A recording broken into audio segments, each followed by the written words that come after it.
You see, in life, anytime you support evil, evil will come back to haunt you. The Fulanis, they always had intention of conquering all the Yoruba land. You see, in life, anytime you support evil, evil will come back to haunt you. You have Emma Sokoto. They are Fulanis. They are Fulanis. They are not the owner of the land. Fulani are now saying that Yoruba forest is now their irreversible home. The Fulanis, they always had intention of conquering all the Yoruba land. And without Balogun Odenilo, they would have been ruling us the way they did in northern part of Nigeria. The Hausas were conquered. So when we now talk of Hausa Fulani, there's nothing like that. But because they were conquered by the Fulanis at that time, that's why the Fulani is now the Hema. Most of the places now you have Hema of Kanu, you have Hema of Sokoto. They are Fulanis. They are Fulanis. They are not the owner of the land. They try it in Yoruba land, but our forefathers, Balogun Odenilo, suppressed the insurrection of the Fulani at the Battle of Osogbo in 1840. But they captured the Ilorin in Yoruba land. Yes, they captured it through deception. You see, they betray Afanja. Afanja trusted them because they projected themselves with their religion, and he allowed them. He accommodated these people. He accommodated them because he thought, well, maybe they would bring peace to the land, but they had a ulterior motive. So through his trust in the people of the Fulani extracts, they betrayed him and they took Ilorin from the Yorubas. Did Afanja betray Yoruba land? It may appear so. It may appear so, actually, because of what transpired between Alaafin. Now saying that Yoruba forest is now their irreversible homes. They have now occupied Yoruba land in perpetuity. And I want to let my Yoruba friends understand this. You see, in life, anytime you support evil, evil will come back to haunt you.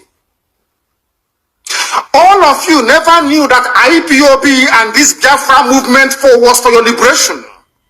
Some of you saw maybe the oil and gas from Biafra land. If they go now, we'll have access to oil and gas. In the process of having your eyes fixated on oil and gas, your forest is gone. Do you understand it? There is nothing more precious in life than freedom. Freedom is very important. And I need you to understand this very morning. Every Yoruba person supporting Fulani, you are setting up yourself to become like the Hausa people. Remember when Hausa was supporting Fulani? We are Hausa Fulani, we are Hausa Fulani. Where are the Hausa people today? I ask you. Where are those Hausa people today? Do you see them anymore? They're saying we are Hausa Fulani, we are Hausa Fulani. Do you see them again today? Do you see them? I'm asking you. No, because Fulani have completely overwhelmed them. It's called emasculation. Completely emasculated them. Look at what they're doing in the East. In the East, they come to the East, I will tell you, oh, you want to be the president or vice? Yeah. They say, give us land for Ruga. They give them land. As soldiers of Kadu did that law, Banta. They have taken it over in forever and ever. Give us land in your state. Hope of them prove to us that you are stood to give us land in Olu. Hope of them will give them land in Olu. We can go and kill people in Obibo. We can kill for them. How many Fulani governors are prepared to kill bandits? I didn't say normal people. I'm talking about armed, dangerous bandits. How many Fulani governors? Go and read your newspapers, you will see it there. Fulani governors are negotiating with them, giving them arms, giving them vehicles, making sure that their life is no longer a misery. But see, they come down to the south, they tell you, give us land for Ruga. Go and kill your people to prove to us that you're one Nigerian. That was why Obi was talking rubbish, was yesterday or 2 days ago. Supported by the BBC. The problem you people have in Nigeria is this. Your journalists, you see people, Punch newspaper, Tribune, Vanguard, and Nation, they are your second worst enemies. I'm telling you the truth. They can never ever be objective in their reportage. Never, ever, ever. That's why all of you are suffering. But you don't know it. They were the same people used to scuttle the NSAS protest. Of course, some of you went about looking for Indomie in warehouses. Typical black people. Any revolution that is coming now, you must stand very firm. They'll say, oh, you're Igbo. Oh, you're Yoruba. Oh, you are from Europe. Don't join them. It's our turn in 2023. If you do this, you will scuttle our chances of becoming the president in 2023. Ask yourself, all of them that have been president from time immemorial, what benefit has it brought to you as a human being? Absolutely nothing. Look at them now. How they have now descended on Yoruba people, asking them to concede. Give us your forest. We must graze. We must do this. We must do that. And slowly before your eyes, they are giving in. They are capitulating. They are allowing them to. If you don't give it to us, Tinubu will not be president in 2023. Tinubu won't be the president. That's what I'm saying to you. And foolishly you will agree and hand over your land to them. And once they take your land over from you, look at Hausa. Is there any Hausa governor today? Is there any Hausa emir? Is their land though? Katsina is Hausa land. Kanu is Hausa land. Sokoto is Hausa land. The Hausa people own it, indigenous to those areas. I'm asking you this question. Is there any Hausa man who's an emir in the north? The answer is no. You see, now they don't cry, they don't confess. So listen to what they talk and share it to everyone on every social media platform. So that whenever Mazenare Kalo talk, everybody go believe him and everybody go believe say this movement must come, because he talk say people go there in their sleeping bed, they go hear say Biafra don't come. Because of what transpired between Alaafin Oyo and Afaja, there was an issue between Alaafin of Oyo and Afaja himself. That can appear to, because there was an issue between Alaafin of Oyo and Afaja himself. That can appear to, because Afaja declared independence from the Yorubas, trusting in the Fulanis when he declared independence from Alaafin, and that could amount to betrayal. He paid with his life for that betrayal. He trusted Alimi. He trusted Halime totally. Halime put himself in his service. He became a priest to Afaja Halime himself. So Afaja did not make use of his own army anymore. There was alliance in Yoruba land, including the Gogo, the Onikoyi of Ikoyi. They all form alliance to fight the enemy. But Afaja now rely on the soldiers of the Fulanis. So they betray him because they have their own motive. And Afaja was not careful. The betrayer, and Alaafin Aole put a curse on him, because he was the one that brought about the death of Alaafin Aole. And so because of that betrayal, he put a curse on him before he committed suicide. After Oyo was besieged, led by Afaja. So now, Aole now put a curse on Afaja before he died. And so that curse now came to pass when the Fulani betrayed him and killed him. Now, we've always said Fulani Islamization Nigeria. There are people bent on Islamizing Nigeria. So I've been thinking, suppose we are describing the narrative using the wrong words. Suppose it is actually a Fulanization agenda and not an Islamization agenda. Islam to me is just like a peg. When you wash your clothes and you anticipate there's going to be wind, you use peg to hold your clothes on the line so that the winds does not take your clothes away. Suppose Islam is merely a peg that is aimed at holding you together so that the wind does not take your ideology away. You see, the greatest, the most difficult thing to re-educate is an ideology. Now, suppose we replace the idea or the apprehension that there are people that want to Islamize Nigeria to there are people that want to Fulanize Nigeria. And by Fulanizing is by redirecting the instrument of power to the hands of the Fulanis. Now, let me take you to a small journey. Part of this journey I had described before. During Jonathan and Buhari, remember the infamous statement that the dogs and the baboons will be soaked in blood. And Jonathan, at that time, felt he was alone. Nobody wanted to hear from him because the Southwest media have already described him as a weak, drunkard, sheep and all the negative narrative. I don't want to go back so that I don't elongate this video longer than it is necessary. But we all know, right? Okay. Then Buhari came into power. Remember all the cattle ranch, all the ruga, all the livestock, whatever, and all the nomenclatures invented just to establish the Fulani dominance in Nigeria. I will still not forget a particular video I saw where Buhari opened the borders for myriads of Fulani indigenous, non-skilled workers, non-skilled individuals that trooped into Nigeria. Where are they? There was a time that we had them on the streets running after you, using their children to run after you, dragging your clothes to give them money. Suddenly they have disappeared. No, they have not disappeared. They've blended in perfectly with you. Now, the whole idea of a Fulanization is to put Nigeria in a place where they can command and control. Now, let us leave history and come to the present situation we have. You know, I've been asking myself, Atiku and Rufai, what game are they really playing? Because I'm made to be aware that Atiku and Rufai met Buhari before he passed on.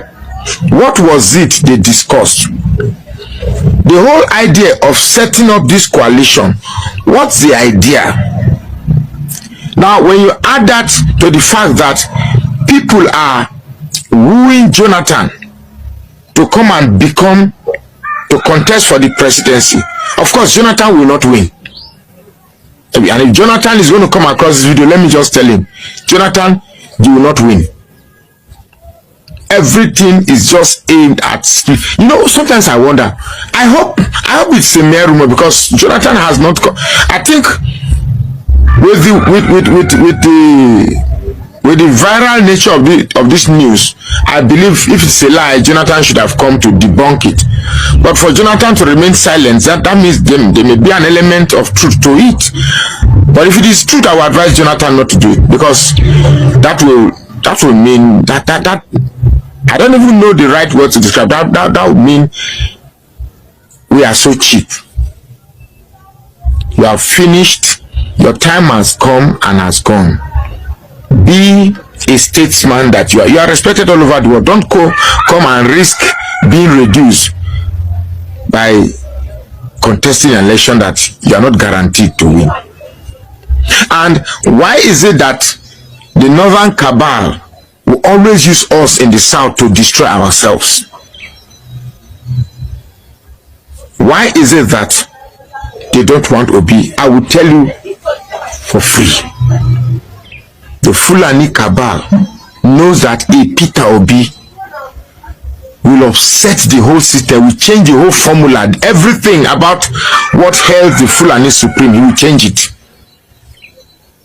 I can assure you, when a Fulani man is running after a southern and come and be a president, Amechi, come and be a president, good luck, come and be a president, they are running after those they can control. If I tell you the main reason why they don't want Peter Obi, it's not because he's an Igbo man. Well, that may be there, but that is not the main reason. The main reason is that if this man becomes president, we can't control him. That is just it. We can't control. For those who are saying Peter Obi is weak, no.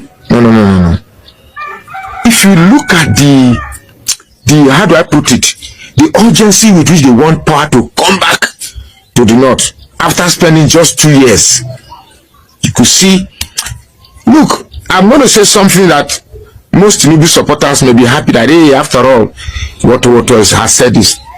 Look, if not for Tinubu's attitude and his corrupt tendencies and his criminal nature, I want to say Tinubu understand. Tinubu is playing back every game the Fulanis have played in Nigeria. He's playing back everything. In fact, he's playing it back better. But the only problem is that he didn't carry didn't carry everybody along. He has Yorubanized the whole agenda. As if he carried everybody along, you know, now for they behind that 100%. But he made it a Yoruba thing, which is more or less like a Yoruba version of the Fulani agenda. And we don't want any tribal agenda in Nigeria. So, what is happening is that a Peter Obi is the biggest cog in the wheel of the agenda of the Fulani man. Even those our Hausa brothers that are saying that they've been reawakened, they are not really, they realize, yes, that the Fulani, this measure with Fulanis have not benefited us. Time to revolt against this union. But the biases they've sown in your heads over the years, hate the Igbos, hate the Christians, part of it are still there. So it will do well for you to, you know, obliterate or delete those biases. Then we'll be sure that truly you have been awakened. But right now, if there's any meeting that has been made to say that an Igbo man will not be president, you let us know so that we'll keep our peace. Because obviously we can't continue the way we are.